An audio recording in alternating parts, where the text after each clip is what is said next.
Newman from the library. And to start off, before I start my presentation, I just have a little bit of an icebreaker about AI to put in the chat. So I have two questions, and these are the same questions that I asked my student. And sorry for the alarms, the sirens. But these are the questions that I asked my students at the beginning of this module for AI literacy. And that is, what are you hearing about AI in your other classes, in academia, or how do you use AI in your personal or professional life? So if you all just want to add your answers to the chat, that might get the conversation going. And I'll go ahead and start my presentation as you are answering that question.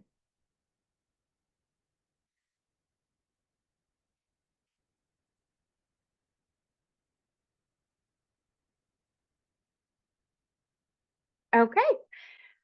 So I'm here to talk about an AI literacy module that I added to my course called Library 100.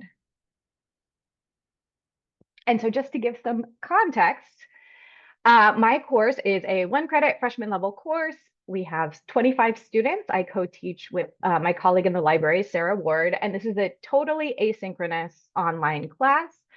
And we cover general research skills and information literacy. And our class focuses on process over product. So our students, they don't write a paper, they don't build an annotated bibliography. We go over different aspects of the research process, and we focus on all of those little tiny decisions that you make over time. And just to set the tone, because a lot of people maybe aren't familiar with what librarians do, so those of us who are instruction librarians, what we do is information literacy. And if you've seen me present before, I always pull out this definition. So information literacy, according to the American Library Association, is the set of integrated abilities encompassing the reflective discovery of information, the understanding of how information is produced and valued, and the use of information in creating new knowledge and participating ethically in communities of learning. So I think it's very clear to everybody why AI is connected to information literacy. And information literacy, I think, is at the core of, in every field of study in education, what we want students to do and to know and to think about. So keeping in mind that I teach an asynchronous online course, I created this AI literacy module that exists on the CUNY Academic Commons. And it's as interactive as I can make it, I hope. So I start off with this icebreaker questions, these icebreaker questions that I asked you. So I asked students about what do they know, what are they hearing about generative AI, and what are their personal experiences. And I think this is actually one of the most useful parts of the module for me, because they're using it in all kinds of ways that I wouldn't have imagined.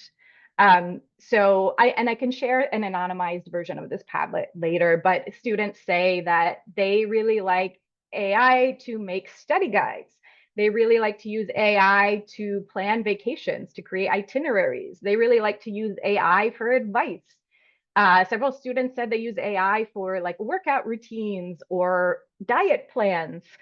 There's all kinds of things that people are doing, and I can only imagine that the responses this semester are going to be different. I think this is evolving over time from what I'm reading in the news. So this helps me kind of understand what's going on in the world around us, so I can kind of continue to tailor my course to that. I also give my students a reading from IBM. It's called What is Generative AI? And what I like about it is it explains large language models. It gives a history of LLMs. It talks about kind of use cases and benefits of generative AI, but also kind of ethical concerns and drawbacks and limitations. And it seems like the appropriate level for my course. So that's what I chose. And I also wanted to open up this conversation about ethics. So I point out Hunter College's academic integrity policy, which if any of you have looked at it recently, it has all of the points related to AI highlighted in purple. I also share with them the generative AI policies for journals from the publisher Elsevier. So thinking as students, as researchers, right, when your professors are submitting their work to journals, what are these journal editors telling them about the ethical use of AI? And then I also point them to a guide to citing AI correctly when you use it. And then I ask them to experiment with AI tools and write up their conclusions. So this module is the very last module of my course. And in essence, what I do is I have them go back and do things that we've done all semester, but ask AI to do it and basically compare to, you've done this yourself. What do you think about what AI produces when you do these things? So, some of the tasks are brainstorm questions, brainstorm keywords for a search, use an AI summary tool in a search engine, ask the tool to answer your research question and cite its sources, and ask the AI tool to find sources on your topic. And then these are the questions that I ask them. So I really have them step by step tell me what they did. And I really want to know at the end, right? Can you independently verify the information that you found? Did the tool save you time? And did the tool help you learn? So really the goal for me of this module is to get them thinking about the use of AI for research, because they come to the class asking, okay, I want to know what's the correct way to use AI. And that's an open question that we're all working out. So they're part of the world that's figuring out what we're going to do with AI. So I want them to try it and have an opinion, right?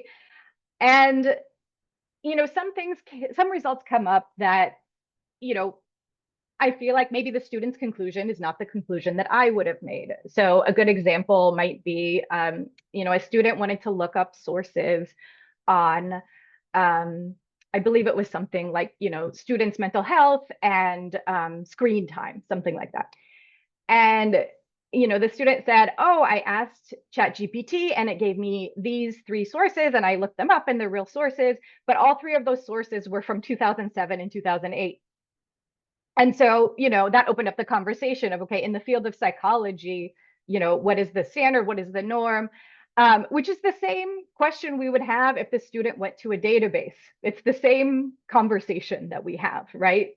They might choose the article that has the title that best matches what they want and maybe are not paying attention to the date.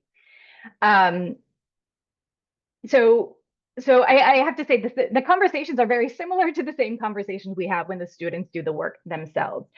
But I wanted to share at the end my takeaway, right? The students reflected and we got all kinds of responses, right? So one student says, I feel like ChatGPT did help me learn because it provided me with the sources as well as to why these sources are helpful. I do prefer researching it myself only because I wouldn't want to be dependent on having the answer laid out to me.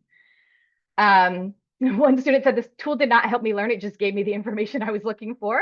Fair enough. And one student said, yes, it taught me how to approach from a variety of perspectives.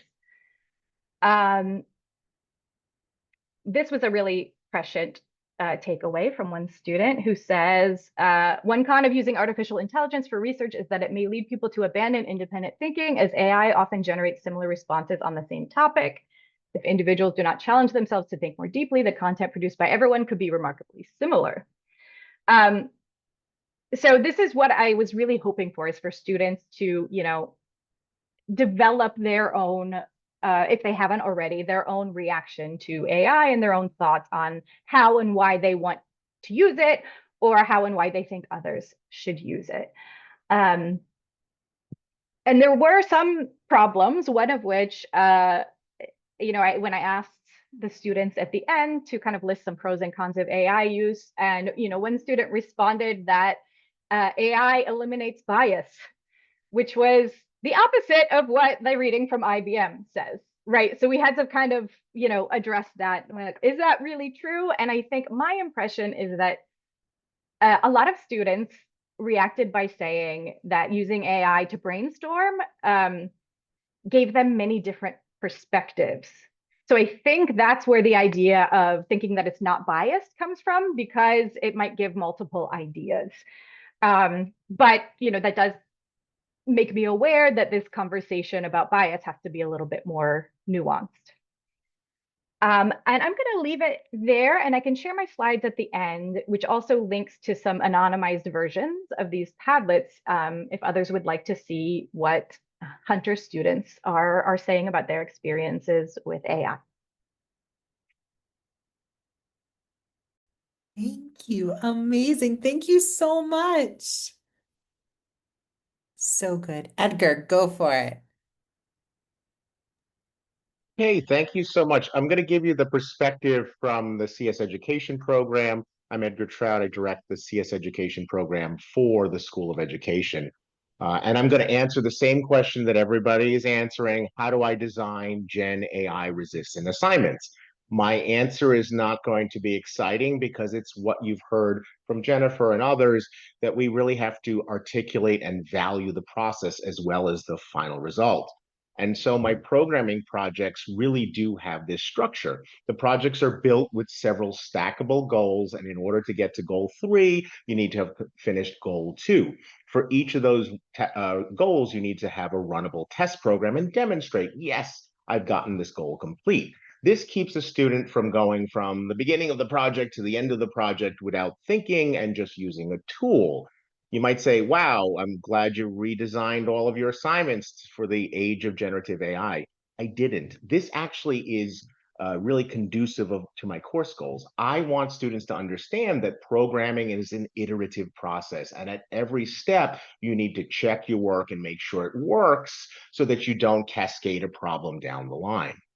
In addition to that structure, I have the students ask me questions when the project is released. They actually have to submit questions. And at worst, if they're using generative AI to generate those questions, at the very least, they're understanding the difficulty points in the project. I offer starter code, so students have to fill in the blanks, sometimes with code that I've already written, which makes it difficult to just put that into a generative tool. And even if they do, they will still have to integrate it into my code. So there is still a level of understanding in the worst case. Of course, I want to value the process and I want to make sure that they're making progress at a reasonable rate. So every week they're submitting a weekly log as to what was accomplished during that week. I did this before the age of generative AI. This was to make sure there was no social loafing where someone was doing the project and someone wasn't. But it works equally well to make sure that people are making progress throughout the semester. Of course, they also have to document what the program does. Could you use Gen AI? Yes, in the worst case. I hope they don't. But in the worst case, they are still getting to understand what the different parts of the programs are and how they relate to each other. But let's talk about that student who's using generative AI for all of their work. I liken this to someone who comes into a hospital emergency room with a really bad illness that they've gotten because they haven't had access to preventative care for a very long time. I ask you, are we setting up the right goals for our students? Are we giving our students that mentorship and the guidance as to how to ethically use AI, or are we waiting till they use it in the wrong way and just blaming them instead of the system that we've set up? And so if you look at what's going on out there, I think we're just thwarting AI in many cases. Blue books are on the rise. There's splashy articles about how students are upset at how we're using generative AI. And so this is the question that we often ask: how do we stop students from cheating? How do we design resistant assignments? That really takes this argument from a negative lens. I encourage you instead to think of a beautiful bridge that guides students from point A to point B and has appropriate guardrails to make sure they get there in an ethical and productive way. So the question I put in front of you instead is, how do I model ethical Gen AI usage? And how do I guide students to use generative AI in a way that complements the course goals? I want to give productive guidance. So in addition to the way I structured my assignment, I also always try to bring generative AI into the classroom in a positive way. So I taught a course for non-majors in computer science, and I wanted them to get excited, so that I had them work with a partner and figure out, what are 3 algorithms that professionals in your field actually write? They're talking to the partner, they're using Gen AI. They're not just memorizing and spitting back what they see, they're having conversations. And then I put the notion of vibe coding right in their face. Vibe coding is just talking to Gen AI to write programs. And we talk about, well, you could use vibe coding to code all of your assignments, but at the end of the day, the best programmers are people who actually understand the code first and then use Gen AI to help them write code more quickly. But they still have to go back and check it and edit it and make it a really good program. And in fact, I saw an article this morning that there are now software engineers who advertise themselves as the fixers of Gen AI messes. And so I put that message out to them so they start to think about what's in their short-term interest versus what's in their long-term interest. In fact, I'm more explicit about that in my CS ethics class. Because of a CUNY site project training I took this summer, I had the time and the space to write this brilliant opening empathy exercise where the students are taking the role of a student, a professor, an educational content producer, a CEO, and they have to step into the shoes of that person and really talk about what's in the short-term and long-term interest of that human being. What would society prefer that person do? And what is your perspective as a student? And I'm so happy that they tell me that they should be using Gen AI in an ethical way. I'm not telling them, because anything you tell other people, they don't believe it until they've internalized it themselves. So it's a great way to get to that particular point. Of course, I use Gen AI in other ways. If you haven't used Notebook LM, it's a great way of training a small language model on a small set of documents so that the LM becomes an expert in that set of documents. So here what I did was I trained a set of documents on the New York State Education Department computer science and digital fluency standards, which my students are going for a license in. And so I give them this notebook that's been trained, and I don't say, hey, use this to answer all the questions all semester. I say, let's do some productive things with this notebook. First, look through the training documents. Ask yourself, what are the kinds of documents that go into understanding the CS and DF standards? When you use this notebook, see if you can generate more test questions so you can practice. That's great. We're reinforcing that this is a tool. This is a study tool. You are the intellectual, and this tool improves your understanding of the discipline. I even say, hey, take the questions, and if you don't like the context, tell generative AI to take it from cars to comic books, rewrite the disciplinary context, look at the mind map, look at the audio podcast it generates about these documents, look at the study guide. This is all about reinforcing the notion that this is a tool to improve their understanding, and their understanding is what is core here.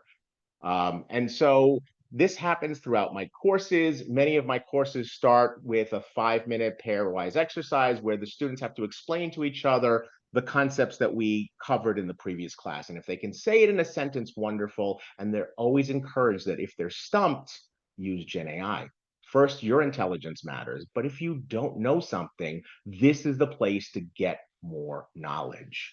And you might be saying, well, Gen AI hallucinates. Do they really think critically about what the Gen AI tools are saying? And actually, yes, this happened to me the other day. I did a micro lecture in class on computer components, and I had the goal of having them understand how components relate to each other and the relative speeds. I put them into pairs, and they could fill in a table, look at other people's answers, and use a Gen AI tool to do the research. And students started saying, wait a second, why does my answer not match this answer over here? And in one case, it was the units were different. Someone had it in bits, someone had it in bytes. So you would imagine that those two units, one would be 8 times the other. But that's exactly what I want students to do. I want them to discuss. I want them to collaborate. I want them to critically evaluate the answers they're getting, not just memorize it and regurgitate it. And that's exactly what happens, especially when two answers don't match. So I'll leave you with a quote from Albert Einstein that I absolutely love. If I had an hour to solve a problem, I'd spend 55 minutes thinking about the problem and 5 minutes thinking about solutions. I think sometimes we are trying to answer the wrong question in our courses, and I would encourage you to think more about these positive, productive guidance questions of how do I model ethical Gen AI usage in my course, and how do I have students use Gen AI in a way that complements course goals. So if you want to see any of my other materials, I've got a QR code and a link tree where I have some of my other talks and things I've done. Thank you so much. Amazing. Thank you, Edgar. Incredible. Austin, you're up. Thank you all so much. Can you hear me?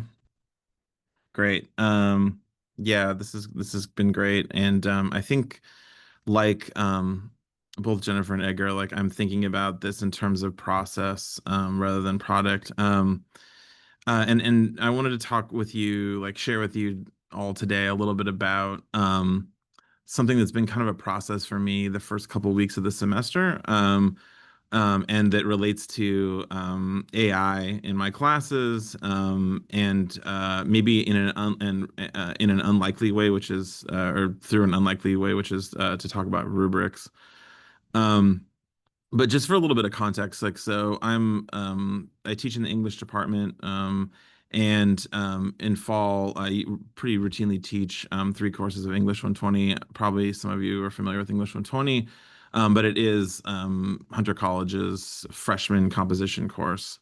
And I'm teaching 3 sections of those this semester, which I assure you the third section each day. By the time you get to the third section, it starts to feel strange. But So this semester I normally teach for context, I've been ungrading my classes at Hunter for the last at least 5 or 6 years. And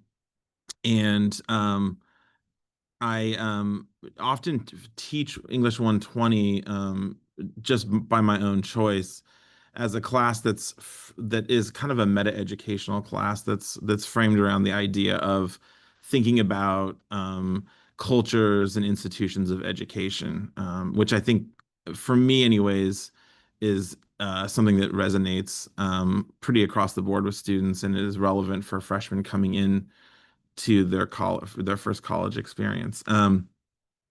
And one of the things that we do is we talk about, usually every semester, we talk about rubrics. And I wanted to share this quote with you. We read this essay. There's a great book that I use called Bad Ideas About Writing, which that's an open access book. I'm happy to put the link in the chat. But it's basically a series of short, like 3 to 5 page essays where they take up as the essay title a bad idea about writing and then sort of or a misconception about writing and write in opposition to that idea or against that idea. One of them is that rubrics improve writing and save time, I think is one of it's an essay by Anne Leahy. I'm just putting this quote in here, and the students read this every semester. This is just taken from that essay. Instead of responding to writing and language with oral or written feedback, many rubrics mechanize response. At the same time, a rubric is an overly simple way to ignore that an essay is a complicated whole. It is impossible to tease its characteristics completely apart because they are interdependent. A rubric, then, is an odd way to simultaneously overcomplicate and oversimplify the way one looks at and judges a written text. We look at we have an English 120 rubric that is suggested for writing assignments, which I've used, and we as a class we kind of look at this as an artifact and to think about what's going on with the rubric. We read this essay, and the point is not right to demonize rubrics, but to think about them. And so this semester, like I wanted to experiment with a rubric with the class that we create as a class, that was not a rubric that measures the quality of student work or student writing, as rubrics typically do, but that in some way related to ungrading, the process of ungrading, sort of the humanness of that process and the dialogical nature of that process. So we ended up, initially, I'm going to share this screen share if that's okay, and show you what we've been working on across classes. So initially I had come up with, and this relates to AI, I promise I'm getting there. Initially we had come up with, I called this an engagement rubric, because I wanted students to think about what are the categories that constitute meaningful engagement over the semester.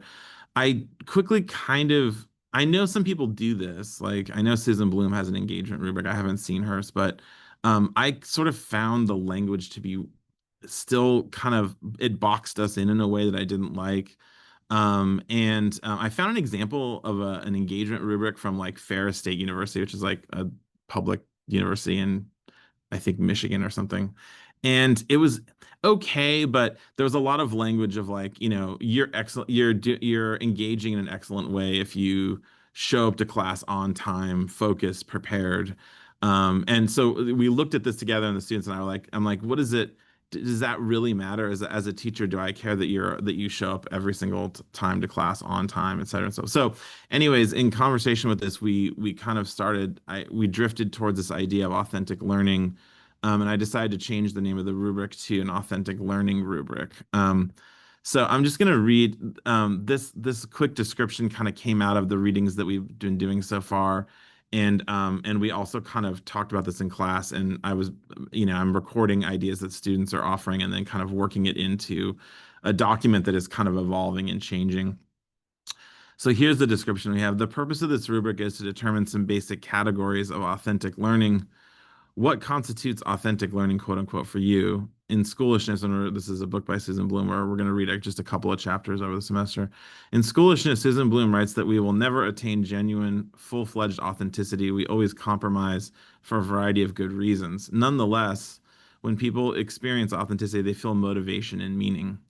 In the context of learning, authenticity connects learning processes to the whole self in a way that feels true or genuine, if not always perfect or ideal. So the idea of this rubric is basically when I have students write at the midterm kind of a self-evaluation letter, and I ask them to propose a grade for themselves that I then respond to, and we have a conversation about that. And then I ask them to do that again at the end of the semester. And I've been doing that for a while, but what this is introduces a rubric into that process that we made as a class, it's really in some ways a kind of rubric because it's not trying to quantify anything that the students are doing or the learning process, but to ask them to kind of generate and commit to a set of categories that for them constitutes some kind of authentic learning experience. So we kind of created these categories together. This is I formatted this based off of the English 120 rubric, but a lot of rubrics are formatted this way, where you have the categories in the left-hand column, and on the right, you basically have magnitudes. This is usually what it is. It's like excellent is you're doing a lot of something, good is you're doing a little bit less of something, and could use improvement in this case is you're doing not enough of something, right? So they came up with these categories on their own: knowledge, writing, progress, less process, open-mindedness, creativity. We're still in the process of filling all these squares out, so this is ongoing. Engagement with ideas, but I kind of insisted on this category, and we kind of came up with it together, which is AI use / non-use. And we worked on like the language of this. And this is what we came up with across multiple classes. So this is me doing it in multiple classes and then going back to each of the classes and checking with them and saying, your peers kind of came up with this language. What do you think of this? And they add to it and we refine it. So this is what we've kind of come up with. I only use AI as a tool for my own ideas, questions, problems, arguments that I generate independently from AI. I sometimes use AI to help me with comprehension of a text or a concept, but not for the direct copying and pasting of ideas or text. My writing occurs more or less in my own words. I sometimes use AI as an instructional tool for conciseness and grammar, for instance, but not as a writing replacement. And I think there's part of the thinking about this, there's an analogy with AI usage and writing and with rubrics, which is that used as a means for something that you feel as if you have ownership and over an agency in, then I think that can be a helpful tool, right? But when it becomes when we write to the rubric, overly write to the rubric, right? or when, as students say, when writing becomes a set of, they describe it as a set of checklists that they felt like they have to meet. That was a lot of the way they described their writing processes in high school. Then it takes us, in some ways, it alienates us and takes us out of the process, right? And so I'm trying. So in experimenting with this, I'm trying to get students to kind of like there's a metacognitive element always with ungrading. I'm trying to get them to reflect on their own learning processes, their own writing processes, and to think about what constitutes meaningful usage of or non-usage of AI in a way that doesn't take their agency or their authentic self out of the process, right?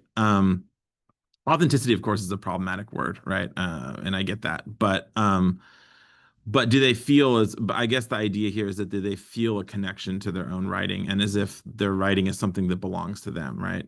And we've kind of agreed that, you know, having AI just generate ideas for you doesn't allow them to kind of feel connected to or have a belonging with their own writing. Um, so, you know, I don't know. Like we'll see how it goes. Basically, I'm going to ask them to reference this rubric when they write their own self-evaluation. And to like there'll be a question about AI usage and to talk about if they used AI at all, in what ways did they use it, and how do they feel as if it helped bring out their own voice or if it in some way obscured their own voice. So yeah, and then I'm gonna see if there's anything else. I think that's it. Yeah. So it's an experiment. We'll see how it goes, but that's I'll stop there. Thank you so much. I always loved hearing what students think about AI and how students use AI, right? I think that's such a helpful exercise. Amazing, amazing. Laura. Hello. I have a little PowerPoint. Let's see if it, works well. Hi everyone. I'm Laura, an associate professor now, as of like last week, in the Silverman School of Social Work. And I created this assignment. Let's see if I can make a little nice slideshow. Yay. As part of the AI bootcamp, which I really appreciated because I personally sometimes use AI for research for various things. And I had a conversation with my students who take an elective class on intellectual and developmental disabilities with me about AI. And we had, I had sort of included like, no, no, no, don't do it in the syllabus because I had had some issues with it over time. But I really value the idea that we should be like, it is pervasive and we should be teaching people how to use it wisely. And so as part of that boot camp, I came up with a couple of assignments to help students think about potential biases in AI. So I'm going to share those with you here. And along with some of the stuff that AI came up with as a response to these assignments. So thanks to the people who have presented before me who've had a lot of the background research already. Just so you know, I was so interested to look and see like what kind of research is there about this already. So we have a little bit of data that large language models show bias against resumes of disabled job applicants.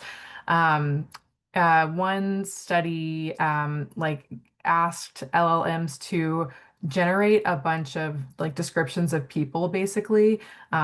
Some of them they didn't say, the person's ability status, and some of them they asked them to generate a description of a disabled person. And they found that when you ask AI to generate a description of just a random person, very like uncommon for it to talk about ability or write about someone with disabilities. And then when you ask it to generate a description of a disabled person, less favorable qualities are mentioned. People have also asked AI to generate images. In this case, they were not able to get some of the big AI image generators to create images related to physical disabilities, like an inclusive bathroom, which like I could probably draw myself to some extent, even with detailed prompts. So that was kind of interesting. And so I just wanted to give a shout out to one of my inspirations for this assignment is an autism researcher named Monique Botha, who I really admire. And they had presented this work that they had done at a conference, and it was fascinating. So you can see here, they asked different image generators to generate pictures of people with autism. You can see the prompt below the picture, and they analyze these images, and they have produced like a nice little article about that. So you can see some of the things you might notice are there's a lot of darkness, a lot of puzzle pieces, even when puzzle pieces are not mentioned, and a lot of sort of like solitary people who might look a little sad. And then there were some that were a little bit more happy, like you can see the one on the left.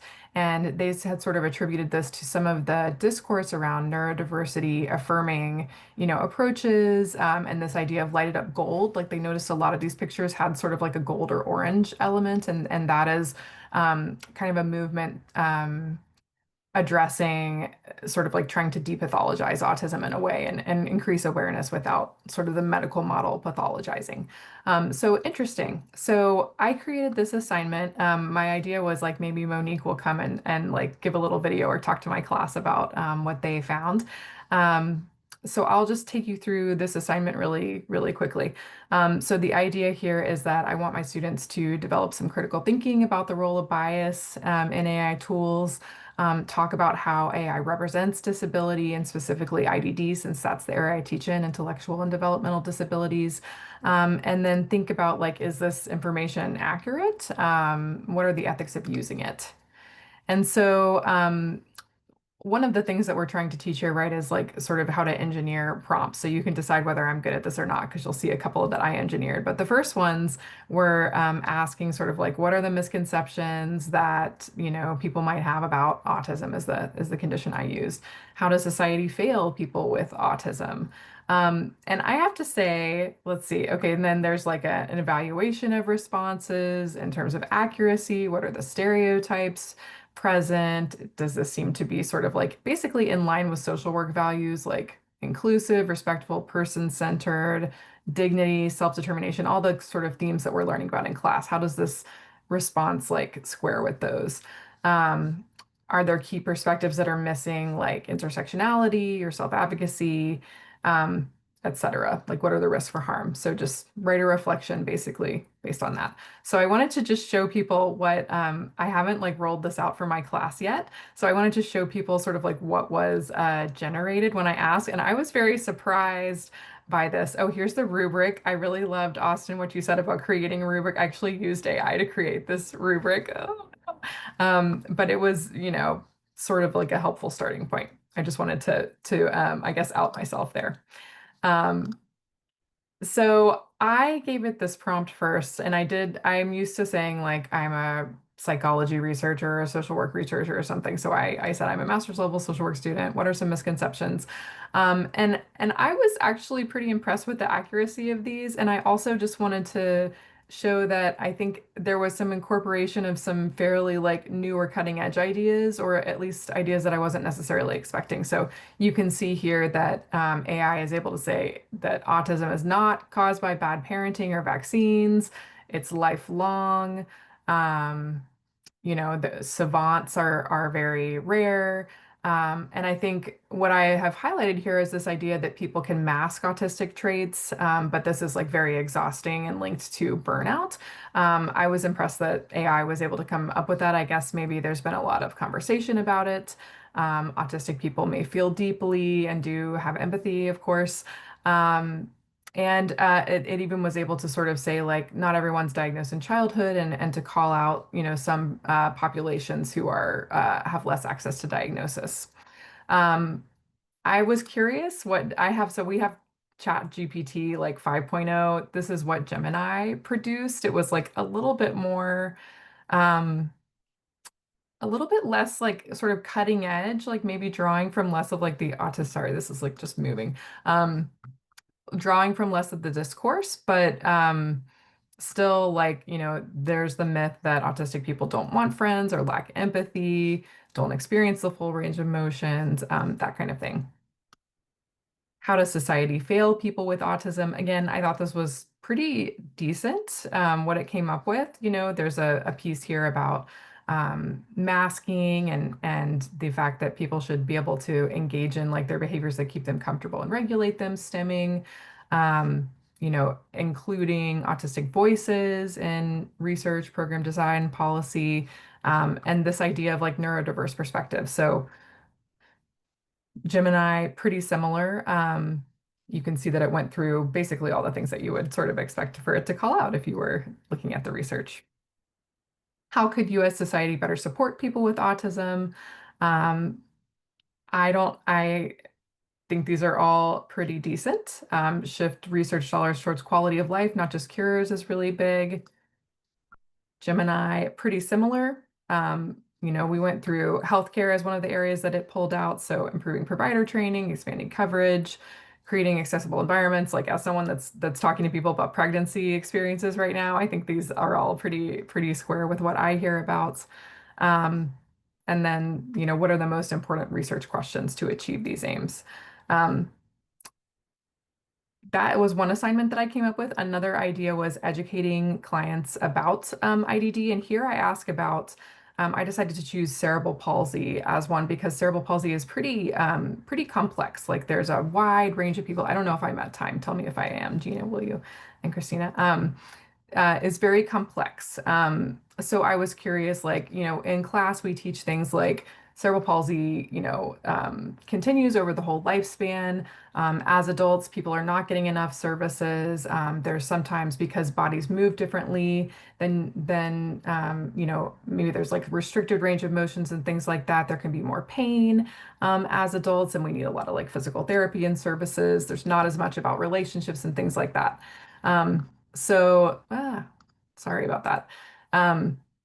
So I wanted people to think about like if I was basically what are people using this for? What are social workers using AI for? Well, if you're using it to generate resources for patients, what is it going to come up with for you? And let's think about like whether it's generating things that are actually helpful and in line with our social work values or not.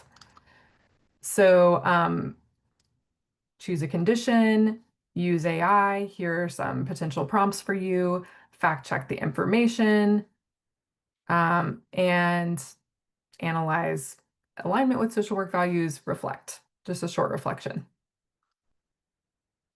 All right, so I actually did try this out. So explain cerebral palsy in simple terms for a patient or family member. Not too bad, actually, like fairly straightforward. With the right supports, most people with CP can learn, play, work, build fulfilling lives. So pretty positive. How does it unfold over the life course? Teens and adults may face fatigue, pain, early arthritis from years of moving differently. Some people need more help with daily tasks over time. There's a lot of heterogeneity.